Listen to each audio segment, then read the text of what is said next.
आज की डेट में सुप्रीम कोर्ट को कोमा हो चुका है। आज की डेट में अर्नब गोस्वामी की और रवीश कुमार की तुलना करना ही बेकार है। पत्रकार तो दोनों हैं और दोनों ही अच्छे पत्रकार हैं, बस फर्क इतना है कि एक ने अपना ईमान बेच दिया है और एक ने अपना ईमान नहीं बेचा। उतना भारत उसके साथ है जिसको वो जानता है या जो लोग उसको जानते हैं। नहीं, बिल्कुल सही है, आवाज़ उठानी चाहिए, लेकिन केवल एक ही बंदे के लिए क्यों? ऐसे इस देश में बहुत से लोग हैं जो ये कोई जरूरत होना है कि जब बंदा खुदकुशी कर लेगा उसके बाद ही आवाज़ उठाई जाएगी। ऐसे बहुत से लोग हैं जो बिना खुदकुशी के भी मर रहे हैं, जीते जी मर रहे हैं। जिस तरीके से उनको बेल मिली है ना, वो नहीं होना चाहिए था। क्योंकि एक आम आदमी को अगर हम लेके चलें, जैसे कि मैं खुद हूँ, एक आम आदमी मैं खुद हूँ, अगर मैं आज मेरा चालान कट जाए ना और अगर मुझे कोर्ट जाना पड़े तो भाई सब 4 से 5 दिन तो मेरे ऐसे निकल जाएंगे, ना मेरे उधर तनख्वाह बन पाएगी, ना मुझे उधर जमानत मिल पाएगी। क्यों भाई? मैंने क्राइम कर दिया है, बहुत बड़ा क्राइम कर दिया है। वहाँ तो आप ये मान लो कि जैसे कि मुझे इस तरीके से वहाँ ट्रीट किया जाएगा ना कि भैया यही है एक छटा हुआ बदमाश, ये आ गया और इसको उठा लो, इसका चालान कराया पुलिस ने। आते हैं ना पिताजी मिलने के लिए कि पिताजी आए, आओ बेटा आओ, चलो आप बहुत देर बैठ यहाँ पे, चलो चलो अच्छी बात नहीं है, आओ घर चलते हैं। तो वही हाल इसका हुआ है, पिताजी आए उठा के ले गए। क्योंकि अर्नब गोस्वामी पत्रकार नहीं है, वो चाटुकारिता करता है। और दूसरी बात, वो गुंडा है, गुंडा। वो जो है ना इस देश के अंदर दंगे करवाता है। सर जमानत तो मिलनी चाहिए थी, वो बिल्कुल जायज़ बात है, उसमें हम ये नहीं कहेंगे कि उसको जमानत क्यों मिल गई, चलो मान ले मिल गई, लेकिन जिस तरीके से मिली वो तरीका गलत था। आप ये मानिए कि उससे पहले ऐसे बहुत से लोग हैं जो सुप्रीम कोर्ट में अपनी जमानत का जो याचिका है वो दायर किए हुए हैं, लेकिन उसमें उनका अब तक सुनवाई नहीं हुई है। और इसको देखो, इन्होंने आज जमानत डाली है और कल इसकी अप्लाई हो गई है और इनको जमानत मिल गई। ये चीज़ गलत थी, बिल्कुल कानून के हिसाब से ये चीज़ नहीं होनी चाहिए थी।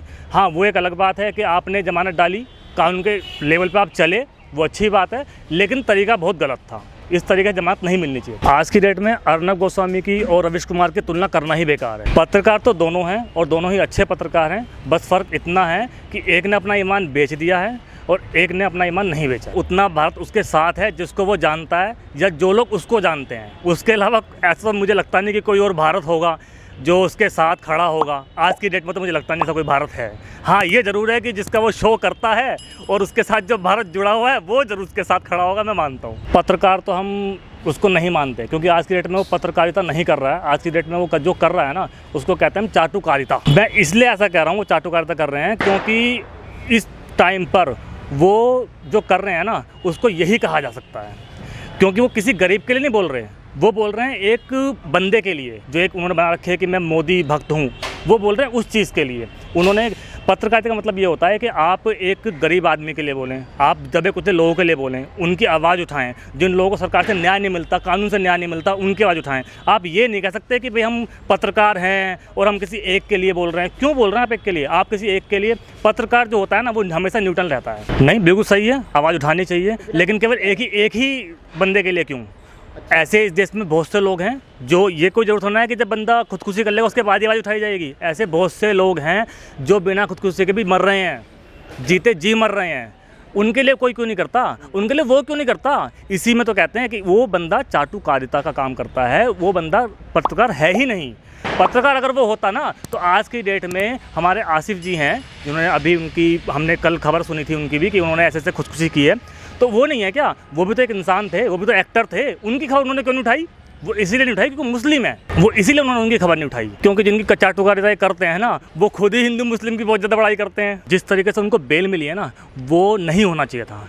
क्योंकि एक आम आदमी को अगर हम लेके चलें, जैसे कि मैं खुद हूँ, एक आम आदमी मैं खुद हूँ, अगर मैं आज मेरा चालान कट जाए ना और अगर मुझे कोर्ट जाना पड़े तो भाई सब 4 से 5 दिन तो मेरे ऐसे निकल जाएंगे, ना मेरे उधर तनख्वाह बन पाएगी, ना मुझे उधर जमानत मिल पाएगी। क्यों भाई? मैंने क्राइम कर दिया है, बहुत बड़ा क्राइम कर दिया है। वहाँ तो आप ये मान लो कि जैसे कि मुझे इस तरीके से वहाँ ट्रीट किया जाएगा ना कि भैया यही है एक छटा हुआ बदमाश, ये आ गया और इसको उठा लो, इसका चालान कराया है पुलिस ने। लेकिन ये कोई नहीं देखेगा कि वो चालान किस बिहाफ पे किया गया है, क्यों किया गया है, कोई मतलब नहीं है। लेकिन देखो एक बंदे को कितने प्यार से ऐसे लोग निकाल कर ले जाते हैं, जैसे कि आते हैं ना पिताजी मिलने के लिए कि पिताजी आए, आओ बेटा आओ, चलो आप बहुत देर बैठ लिए यहाँ पे, चलो चलो अच्छी बात नहीं है, आओ घर चलते हैं। तो वही हाल इसका हुआ है, पिताजी आए उठा के ले गए।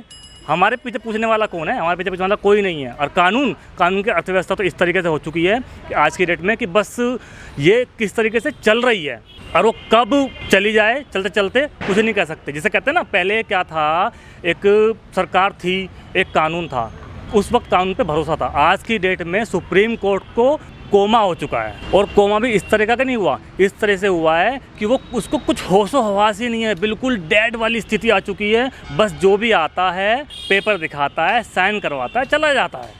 और ये कोमा तब दूर होगा सुप्रीम कोर्ट का जिस वक्त इस देश में किसी और पार्टी की या कह लीजिए कोई और सरकार बन जाएगी।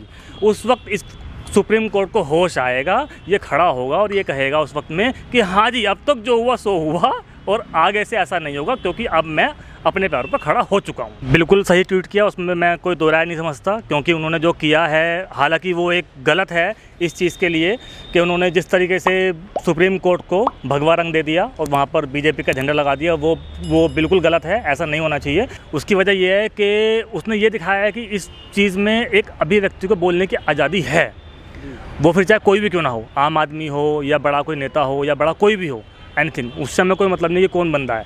हाँ, ये ज़रूर कहना चाहूँगा कि इसमें अब ये देखा जाए कि सुप्रीम कोर्ट एक आम आदमी की जो आवाज़ है, बोलने की आज़ादी है, उसको बरकरार रखता है कि नहीं रखता है। जितने भी दंगे आज तक कुछ देश में हुए हैं ना, ये सब उसी की देन है। जमानत तो मिलनी चाहिए थी, बिल्कुल सही है, हम मना नहीं कर रहे, जमानत मिले, अच्छी बात है, लेकिन बात यहाँ पर जो थी वो पैसे की थी। सुप्रीम कोर्ट ने ये तो कह दिया कि ये एक अभिव्यक्ति की आज़ादी की बात है, लेकिन सच्चाई ये है कि वो उस वक्त अभिव्यक्ति की आज़ादी का केस नहीं था। वो जो केस है, वो केस है एक इंटीरियर डिज़ाइनर के पैसों का, ठीक है ना, और वो केस पैसों का भी नहीं है, वो केस है एक मर्डर का। वो मर्डर का केस है। जिस तरीके से उसको वहाँ पर जमानत मिली है, वो कायदा नहीं बनता था। और वैसे भी सुप्रीम कोर्ट में इतने केस पेंडिंग पड़े हुए हैं, इतने केस पेंडिंग पड़े हुए हैं, उसके बाद सबको हटा करके पीछे करके सिर्फ एक ही इंसान को ऊपर कर दिया गया और उसको जमानत दे दी गई। इससे तो ये साबित हो जाता है ना कि वो केवल एक ही पार्टी के लिए काम कर रहा है, और वह है बीजेपी। क्योंकि उनको पता है बीजेपी वालों को कि अगर हमारा बंदा अंदर रहेगा तो हमारी मार्केटिंग कौन करेगा। मार्केटिंग तो किसी न किसी को करवानी है ना। अब मार्केटिंग करने के लिए वही एक बंदा बचा हुआ है। जिस तरीके से कुणाल कामरा ने अपने ट्वीट के जरिए अंधों की आंख खोलने का काम किया है ना, उस तरीके से बाकी मेन स्ट्रीम मीडिया को भी करना चाहिए था। लेकिन ये लोग क्यों नहीं करेंगे? क्योंकि इनको पता है कि अगर हम कुणाल कामरा का साथ देंगे तो भैया हमारे जो दादाजी बैठे हुए हैं, आजकल बाबा बन चुके हैं, तो वो हमें नौकरी से निकाल देंगे। उनका तो यही राग चलता है कि अपना भाई जो हमारे साथ है तो आप नौकरी पे हैं, साथ नहीं है तो नौकरी नहीं है, आप अपने घर बैठिए। तो भैया वो फिर उनका जो लिंक है, जो पैसे कमा रहे हैं, वो ख़त्म हो जाएगा। अर्नब गोस्वामी बीजेपी का दलाल है। अगर मेन स्क्रीन मीडिया उसके खिलाफ बोलेगी ना, तो उसकी तो दलाली गई, साथ में और स्क्रीन वालों की दलाली गई। तो भैया वो तो अपनी रोजी रोटी बताएंगे ना पहले, वो थोड़ी ना दूसरे को कहेंगे कि भाई हम उसके लिए बोल रहे हैं। क्यों बोल रहे हैं किसी के लिए? पहले अपना देखो, बात की देखी जाएगी और किसी की। अर्नब गोस्वामी पहली बार तो पत्रकार नहीं है, वो एक दलाल है। दूसरी बात ये, वो जब कहता है ना पूछता है भारत पूछता है, अरे उसके मुंह पे मूतता है भारत। उसे कौन कहता है कि पूछता है भारत? भारत कुछ नहीं पूछता, वो खुद अपना आप चलता रहता है कि पूछता है भारत, पूछता है भारत। मैं नहीं कहता कि भारत पूछता है। और दूसरी बात, आप एक बात बताइए मुझे, वो जो हमारे सुशांत सिंह राजपूत जी ने जब उन्होंने सुसाइड किया था, उसकी खबर को इन्होंने 3 महीने तक लगातार पूरे भारत के अंदर चलाया था, ये चलाया था, वो चलाया था। भाई साहब दिन रात ये चल रही थी, ये कर दिया, वो कर दिया, मैं उसकी सच्चाई ला के रहूँगा, बाद में सच्चाई ला के रहूँगा। बात आज की डेट में हमारे एक्टर हैं आसिफ असरा, उन्होंने भी यही काम किया, लेकिन उनकी तो इन्होंने बिल्कुल खबर नहीं, कानों पे जू ही नहीं रहेंगी। क्यों? क्योंकि सारी बात ये आती है कि सिर्फ इनका एक काम है हिंदू मुस्लिम राइट करना, हिंदू मुस्लिम भड़काना। ये सिर्फ ये देखते हैं कि वो एक्टर हिंदू है और वो एक्टर मुस्लिम है, इसके अलावा तो उनको कुछ नज़र ही नहीं आता। क्योंकि इनको दिमाग में भर दिया गया है कि अगर आप कुछ कर सकते हो ना तो सिर्फ हिंदुओं के लिए, क्योंकि मुस्लिम तो आपको कच्चा चबा जाएंगे, वो तो खा जाएंगे जी आपको। इस खबर को अभी लाइक करें, शेयर करें, अभी चैनल को सब्सक्राइब करें और घंटी जरूर दबाएं।